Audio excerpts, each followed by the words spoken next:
tucked away in this quiet neighborhood. Gusto mo yon yung entrance na yon? Guys, hindi kami ganun eh. Pagpasensyahan mo na kami. Ano ba to? Ano siya?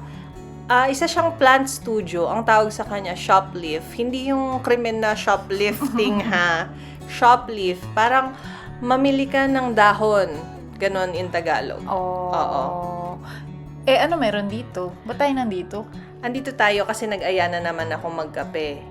Puro halaman. Nakaka-relax Oo, kasi nga, na-stress na naman po tayo sa work. So, kailangan natin mag-step out for a bit.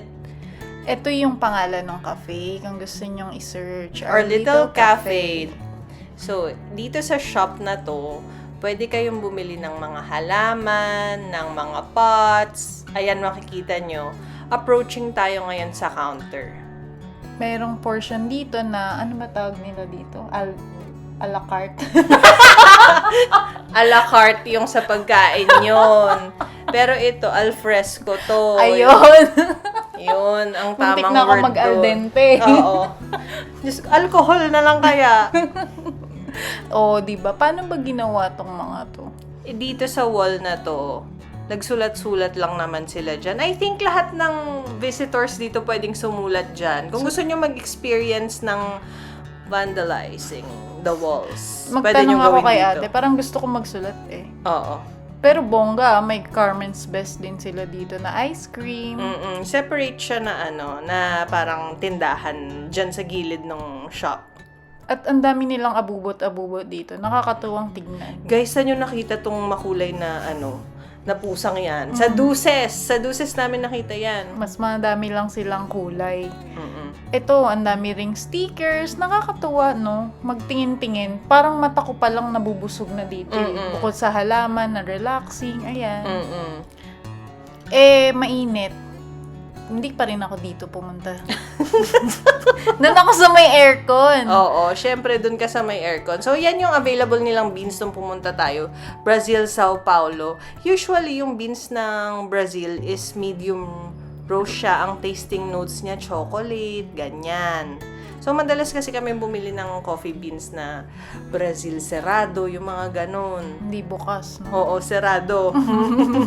Uy, sikat pala sila dito sa Eco Pots na to. Parang sa Shopee. At sila din yung brand na makikita nyo. Talaga? Pero medyo pricey yung mga pots na yun, no? Sa tingin mo. Bakit kaya siya naging pricey na ganon? Baka pwedeng kainin. Hindi. Ay, nakakainin. Ano ba yung pinagsasabi ko? I think, siya, recyclable, ganon. Decomposable, Oo, mga yung mga ganon. ganon. May mga That's ganon good. silang paek. Hindi yan plastic. Ang galing ng nila, no, advocacy. At very creative. Kung ano-anong paso nila. May kettle. Mayroon pa yung sa Beauty and the Beast na cup.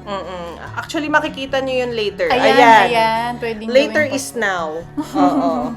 May mga books, pwede bang basahin yan? Pwede naman. Alam nyo guys, isa to sa mga pinaka-instagrammable na coffee shops na napuntahan ko. True. At dito yan, sa may aircon. Ayan yung menu. On the pricier side lang sila.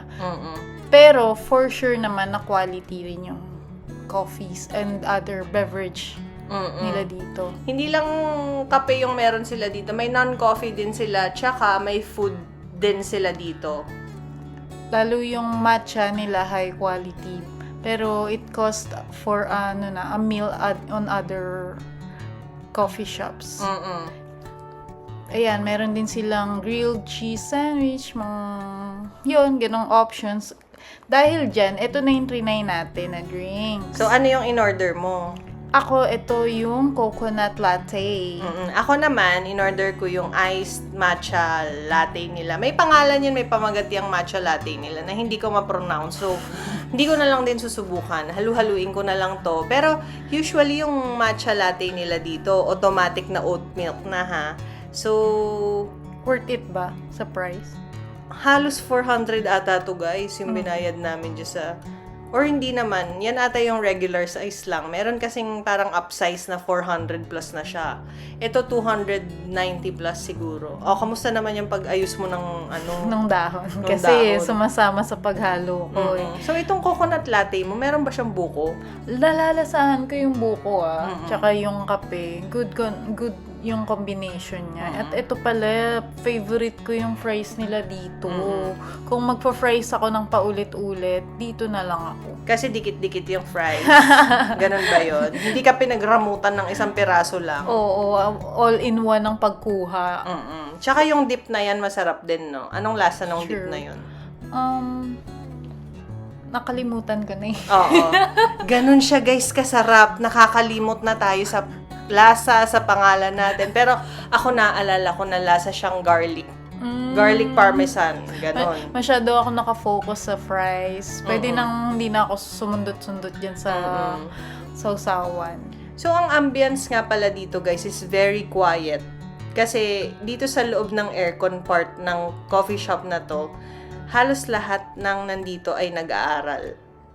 At saka, kapag nagkwentuhan kayo, maririnig naman eh. Pwede ako makijoin dun sa kwentuhan ng kasama ko. Kasi, Ibig naming sabihin, huwag kayong maingay. Kasi nga, dito, tahimik siya talagang, very intimate siya na place. kung gusto nyo dun kayo mag-ingay, dun kayo sa labas. Kaya lang medyo mainit, lalo kung lunch. Ang init. Sa totoo lang, pag nasa labas ka ngayon, hindi ka marerelax. Ikaw ba, nare-relax ka sa labas ngayon? Natutunaw ako eh. Para bagang inaantok ako. Para ka bang butter na nalulusaw? Oo. Oo, guys. Alam nyo, tinanong ko kasi itong kasama ko ngayon kung ano na-feel niya pag mainit, inaantok ba siya. May mga ganun talaga, no? Yung parang inaantok kapag ka mainit.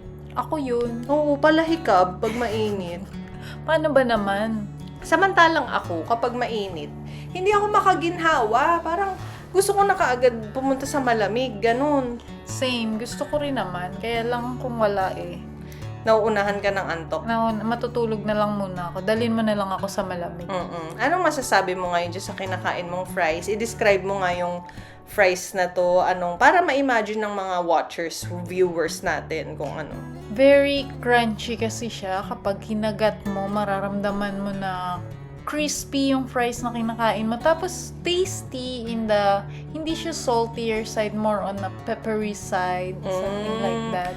Peppery sa juice. Peppery.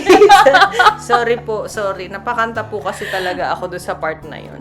Pero oo, gets. Kasi, syempre, kumain din naman ako nito.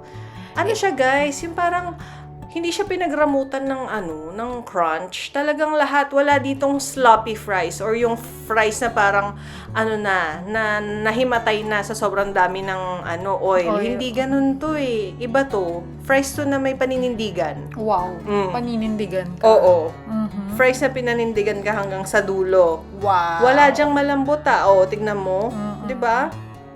Kamusta naman yung matcha mo? Nag-enjoy ka ba? Worth it ba yung 300 mo dyan? Worth it yan sobra kasi ang creamy, ang talagang full na full yung mouth mo with matcha goodness. Wow, good. Medyo ilapit ko na to sa Japan, ganon lasa. Okay. So, Claygo nga pala dito. Ano ibig sabihin ng Claygo? Clean as you go. Yan.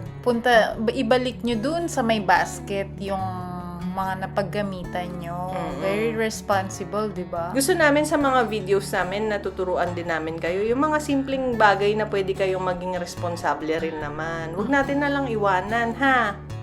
Masyado kasi tayong komportable dito eh. O after nyong uminom, kumain, sightseeing pa din kayo. Hanapin nyo yung mga smisking nakatago, si Hirono, yung Labubu, yung Calamansi, yung yung Si sili. Mickey ba? May hidden Mickey rin ba dyan? Hanapin nyo, baka makakita kayo. Ito na yung pinaka-abangan ng mga viewers natin. Oo. Yung bill reveal. Bill reveal for the matcha coffee and fries. And the coconut latte. Lahat yun ay 780 pesos. Very sulit for me. Worth it? Worth it.